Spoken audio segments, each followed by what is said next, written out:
Like people say that, I think Chris Rock said that. He said that Shaquille O'Neal is rich, but the man who writes Shaquille O'Neal's checks is wealthy. Y'all remember when he said that?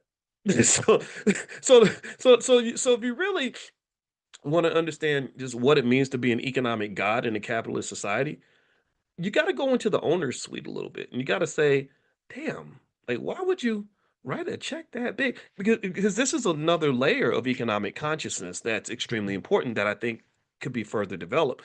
I know a lot of people who are very eager to make money, but they're not equally eager to let go of money for the sake of making more money. See, a lot of times, like we understand this idea. You know how you go to church and they say, every dollar you get to the church, God will give it back to you tenfold. Whatever the pastor's got to say to get your money. I'm playing. I'm kidding. It's okay to tithe. I think the church deserves support. If you like your church and they're doing something for you, why not pay the church? I mean, you went to a comedy club and you paid the comedian, so you might as well pay the pastor too. I mean, I think that's okay. He has to eat, right? So he can keep, saving your soul, replenishing your spirit. God bless him. God bless the black church when we're doing things right.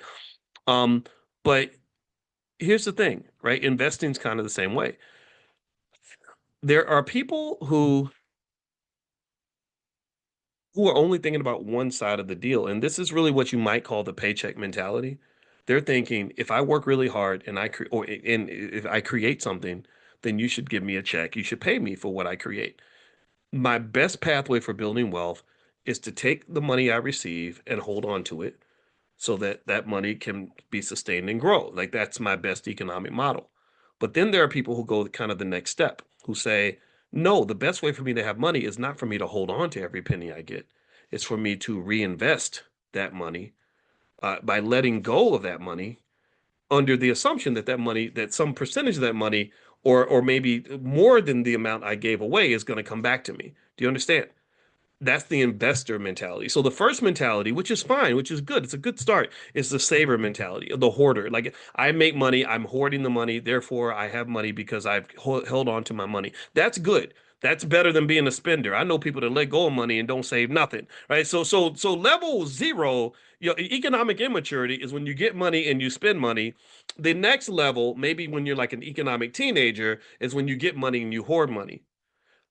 But if you want to be a grown ass man and a grown ass woman, then you understand the next layer to that, which is I get money. Not only do I not spend it, and I do save it, but I'm also going to reinvest it.